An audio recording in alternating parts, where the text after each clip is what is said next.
King's J, everybody.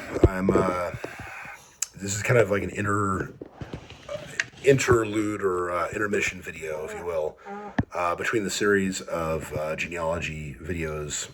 I did a part one of four. I filmed four videos. The problem is with is that they're like three of them were half-hour long each. Not a big surprise given the way I do my videos, but and one was like 15 minutes long. That one accidentally showed some social security information, so I had to like edit that one and delete, the last 10 seconds of it. But I realized that in general they're kind of disjointed because I was doing them raw. I was kind of like just going into my mom's documents, my documents at my mom's house. And after I filmed the videos, I organized everything by in chronological order. And sorry, my voice is really bad right now. I'm actually sick, and I didn't get to do everything this weekend I wanted to do. But I did bring back the documents like I said I would. And so yeah, I'm gonna, like, most of them are actually in a binder. The only ones that are not are some of the proof of heirship documents that are too long to go in a typical binder. And but I have them. They were stapled for me. They're ready to go. Only maybe a couple are like relevant to direct ancestry. Others are basically distant cousins that I kind of like, cousins of my great grandma that I wanted to collect information on, just because I like to keep consistent information on the Knight family, because it's important. I have found one cousin online who actually sought me out, and her last name is Knight, and she's like a direct male descendant of my great grandfather's brother. I think William. I double check that. I have it written down on a chart. But anyways, so yeah, and I'll like to break that out sometime. That's actually kind of a cool thing. So, so yeah. Anyways, I don't want the videos to be as disjointed as they were, so I deleted them and got rid of some sensitive information, and I then just deleted them because I needed some space to film my sword video, which I uploaded. And that was fun to make. It was fun to, to do. I'm out of shape. I need to get back in shape. But all that being said, yeah, I need to be a little sharper in my technique as well. I got hit in the head a couple times. So I hit in the elbow, but I'm okay. It doesn't hurt. It only hurts if I actually like press up against where I got hit. And those are hickory sticks. Those are hickory single sticks, and they pack a wallop, but at the same time they don't. They're not like an axe handle or something like that. So they taper to like a point that's like maybe like the actual point is like maybe like ½ inch to 3/4 in diameter. So it's really not as bad as like a bigger blunt object. But anyways, enough about that. I did get to make some war clubs, which I'm going to, talk more about in future videos. They're pretty cool for being rough cut as they are. I need to do some sanding and maybe a little bit of reshaping on some of them. I made a couple for Michael, and that's, so kind of cool. But yeah, I want the genealogy videos to be more organized. If you, basically, as far as doing research is concerned, if you're doing research into the Muscogee Nation history over the last like probably 200 years and maybe plus, the documents I've acquired and printed out over the last like 15 to 20 years are going to be very relevant in that respect. As far as other tribes, like even other 5 civilized tribes from Oklahoma, like I can't really like say for sure, although their documents are kind of similar because they still dealt with the Dawes Commission at the same time that we did, and for the same reasons. So, but as far as like, requirements for citizenship, you have to do your own research on that to find out what their requirements are. But as far as Muscogee Nation is concerned, I have a lot of stuff on that. And some of it ties to direct ancestors, some of it ties to possible ancestors. And in some cases, I've probably isolated that certain guys are not my ancestors, but others that are. And you're going to see why. If I repeat information from the previous video, I apologize. But I might have to repeat some information because it'll be more organized. The context will be better. And there's just a lot of stuff in there, and it still may be a couple half-hour videos, but it'll be a better couple half-hour videos. Hopefully only one half-hour video, or maybe one half-hour, 1 15 minute, instead of being like two more half-hour videos and a 15-minute video, you know, and then me having to like not say goodbye at the end of the last one because I deleted stuff. So, you know, sensitive information. So anyways, when my voice is better, I'll go ahead and do that. I enjoy making these videos. I enjoy the response I get from them, and hopefully it helps. And let's see. Yeah, basically the Campbell Creek Roll is an important document, and it's there, and it mentions, you know, the individual. It mentions their parents. My great-grandma's on the final Dawes roll, and in the household of her parents, with her dad as head of household. It mentions the parents of her parents, so her grandparents. So on that one document, you got my great-grandma, my great-great-grandparents, and my great-great-great-grandparents. And with that information, you can pretty much trace, you know, further back in time. As far as like with mixed-blooded lower creeks, it's easier to trace, you know, some documents, or not. It's easier to trace family history because they were more literate and they tended to write more stuff down as a result. And so, yeah. And they also got to Oklahoma first, like, you know, by almost a decade. And as a result, they were more established. And so there's more documents relating to them, you know, at a federal level. So then you've got the Civil War, and you got the Little Creeks. And so then you have the documents called the Little Creek Pay Rolls, or the Little Creek Claims.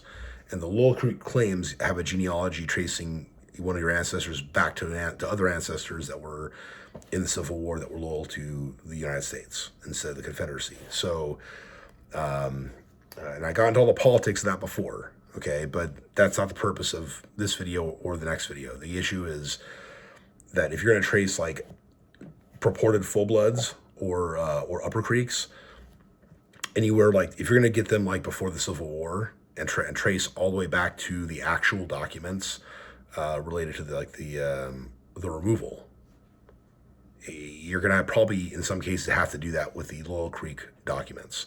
It's going to be hard to trace. I mean, they knew who they were back then, and there's documents related to the 1832 Creek orphans, and then of course their heirs.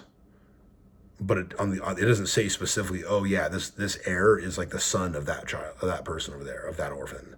It doesn't always specify that. This is where you have to get into other documentation, and some of it's at a later time period, and that's the only way to trace it.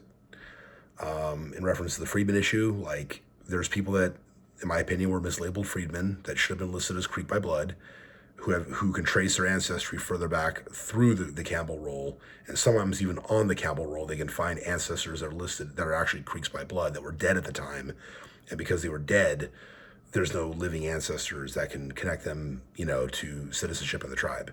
It's a stupid technicality that exists. I've always thought when I first found out, I thought it was a really stupid technicality. But at the same time, since the issue's coming back up in an official hearing this next year, you know, and I'm very much on board with people who do have Creek Indian ancestry who are labeled freedmen actually being able to get citizenship if they can prove Creek Indian blood. But I'm also on board with, if you have no Creek Indian blood that's traceable, you do not get citizenship. I'm 100% there. So on this issue, I'm somewhere in the middle of as far as where I stand, but I'm definitely 100% on board with you have to have blood to be a citizen, and that makes sense. But I'm also 100% on board with if you can prove that you have it, you should be able to get citizenship. So you should be they need to do an amendment for those particular descendants and unmake them freedmen and make them into Indians by blood. And give a CDIB card with a blood quotient, et cetera, et cetera. Do all that work that they don't want to do, but correct our history, correct the documents. I'm okay with that. But anyways, go back through the Campbell Creek roll, and you'll be able to trace back into other stuff Like, you'll be able to trace back to ancestors on the 1895 roll. Big surprise. It's only a few years prior. The 1890 or 91, I can't remember. Maybe it's the 1896 instead of 95. I think it's the Colbert roll. It might be the Colbert roll. Anyways, I'll get more into that next time. But you'll be able to trace back to the 1882 census.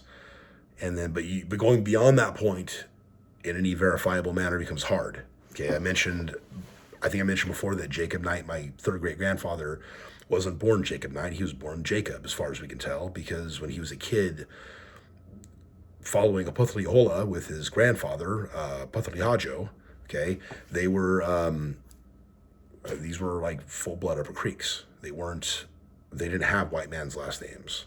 They didn't have white daddies. So, they took the name Knight because Jacob's dad was Nighty Wake or Nighty Walker or Notawaka or, Notawaki. There's a few different spellings of his name, and they took the Knight part and made that into the last name. But because there's no earlier documents when he was a kid that had Jacob Knight, you're not going to be able to trace that further back unless you know what's going on. Unless you use the Campbell Creek roll and realize that none of the siblings their dad did not have the last name Knight. Their mothers didn't have the last name Knight. Mothers, because there was multiple wives, simultaneous. The Indian way. Okay, so take those things into consideration. Take the multiple wives factor into consideration. Take into consideration, multiple marriages with some of the moms, as far as left one guy, had kids with another guy. That's going to help you understand some of this stuff, because that's the case in my family as well. My third great grandma was married a couple times. First to a Jeff Yargy, and then to Jacob Knight later on. So there's Jenny Yargy, my somewhat great aunt, and then there's Sally, my great grandmother. So, and then Jacob had a couple wives simultaneous. He only had kids by Martha. So. And you learn all this through the later documents, because the later documents have more of the kids listed. It also lists, in some cases, there'll be notations on the Campbell Creek roll where it's, oh yeah, this kid died, in 1906 and things like that. They actually take the original document sometimes and start writing notes on it later on, after it's already been stamped of okay, as of 1903, this is officially what the information is. And there'll be earlier versions of the Campbell Creek roll from say February of 1900 that have beautiful handwriting, and then later on they do another version of that same document with not so good handwriting, but that becomes the official version, that it becomes the basis of the actual final Dawes roll, which doesn't have as much information on it. So, and is typed. So you have these different things to think about when it comes to just the Campbell Creek roll alone. And sometimes the travel towns are listed incorrectly. I probably mentioned that before, but I've talked to the archive in Okmulgee in person, and they've mentioned the same thing. So, and that's why you got to go back to the earlier census records, but you can use the Campbell Creek roll to trace further back to ancestors that are on these earlier rolls in their tribal towns. And if you understand the matrilineal system of things, you kind of get the idea what's going on, and you can realize what the proper tribal town actually is. And that's useful information. But again, if you're going to trace back the Upper Creek or full-blood ancestors, it's going to be harder to do without having proof of heirship documents. The Campbell Creek roll will trace you kind of further back, but it may not trace you all the way back to the removal. So the Creek Orphans list is important, but even tracing back to the Creek Orphans list becomes difficult at times. So, I think Waxy Harjo might have been one of the Creek Orphans, but verifying who his parents were is the part that I can't do. Even though there's a Waxy Harjo, which may or may not be mine, and he's listed as the heir of a couple different individuals. But are those his parents, his grandparents? I don't know. I'm trying to verify this stuff. And it's hard because you don't have birth certificates listed for these individuals at that time. And you've got the Lower Creeks, who have more correct information because more of them were literate and more of them, wrote down documents as a result. And some of them got there in 1828, almost a decade before the Upper Creeks did. So it's just, you gotta look at all that type of stuff when looking at history and looking at when they got there who got there. And also, I'm looking at some of these documents from the 1830s, some of these, censuses. I'm noticing that the Upper Creeks didn't really seem to have a lot of slaves. I probably mentioned that before, but a lot of them didn't really have slaves. So when they say, oh, well, the freedmen were definitely on the Trail of Tears, and like some of them probably, well, not the freedmen, again, semantics here. The ancestors of the freedmen, the slave ancestors, the freedmen of African ancestry, most of them were not on the Trail of Tears. I'm willing to make a guess. I'm going to look into that a little bit more. But as I look at this list, I'm going, okay, this is like from the 1830s, not the 1820s. So that's kind of where, there's inconsistency within the narrative on the Muskogee Creek Indian Freedmen Band website. And with some of those associated with it, I'm all about correct information, all about history and telling good history and making sure that people are getting the right information. It's partly why I do these videos. I know there's members of the tribe that might just think I'm some evil racist because I don't want to just bring all the freedmen in right away. I want to vet those who have actual Indian blood and say, okay, cool, bring them in. Fix the records. They were always us to begin with. They shouldn't have been separated from us. And not that, the others should be separated entirely either. I just, as far as like citizenship being a by blood thing, there's a lot that have blood that should actually have stayed in. So, right, buddy? Right. It's my boy. No, not right now. Not right now.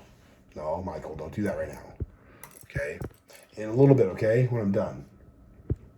Or go upstairs and do it. Okay? So yeah. I want to see good history. I don't want to see incorrect narratives. And there are definitely people online, not just the Creek Indian Freedmen Band, but there's also others who are kind of in that vein, if you will, who are pushing just weird ideas like Cherokee Nation is, got infiltrated by KKK and Nazis and Aryan Brotherhood, all these terminologies that are from a later time period, and they're saying, oh no, this is wow, this happened. It's like, no. That's just not true. I'm sorry. You should be ashamed of yourself if you're going to push that kind of a false narrative. Show some proof of that. Don't just say, oh, because I disagree with them and I think they're racist, then it must be Aryan Brotherhood and KKK who are doing this. It's ridiculous. So, when I do these videos, I'm trying to provide as much factual information as possible based off what I've read. And I need to read more books. And as I read more books, I will definitely be making more videos sharing that information because I think it's cool. It's a passion of mine. And so, yeah. Yeah, that's definitely, a plan. It's an existing thing, but it's going to continue to be an existing thing as long as I can do this channel. So, yeah, and actually just throughout the olive branch on both sides, whether you're for the freedmen coming back in or not, make use of the information that I have in this channel, because this information it might change your perspective on things a little bit. It might strengthen your position. It might actually make you question your position a little bit, because there's information that both sides could actually make use of if you think about it. But how you use it, how you go about doing that, and what the end result is going to be is another story. So, oh man, my voice is terrible. I hate it. Once I'm better, I'll go through the documents. This is me looking at you directly. That next video is going to be me showing you the documents directly, like in the last video, and it'll be more. My voice will need to be more clear for that to be possible. And anyways, that's my plan. So thank you guys for watching. I appreciate the views. I appreciate the comments. I'm trying to interact with you guys as much as I can and kind of answer some of the requests for more information, and if there's any topics that you guys want me to talk about, particularly as it relates to Native genealogy, especially Creek genealogy, please let me know. I'll be happy to offer whatever assistance I can.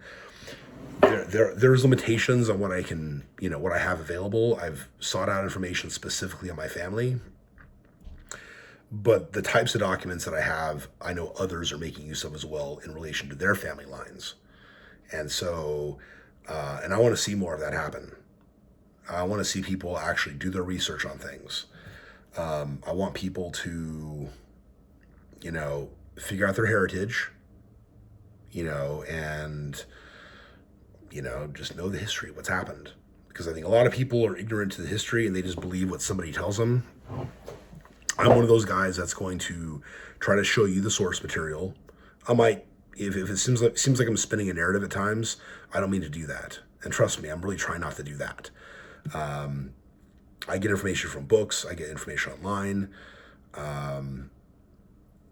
I get my information. I interpret some of this information based off of tradition of the tribe, but also from my knowledge of history in general. And history has always been a passion. I wanted to possibly be a history teacher at one point, but I kind of went a different direction. Didn't want to grade papers all the time. Didn't want to, I don't know. I kind of didn't want to go that direction. Plus, sometimes the pay is not so great.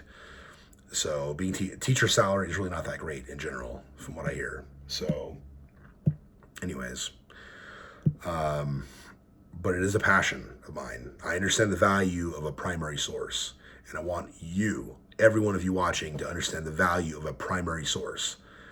And when you go on a website that gives you information, it's important to be able to differentiate between how they're interpreting the information or the sources and what the sources themselves are actually saying.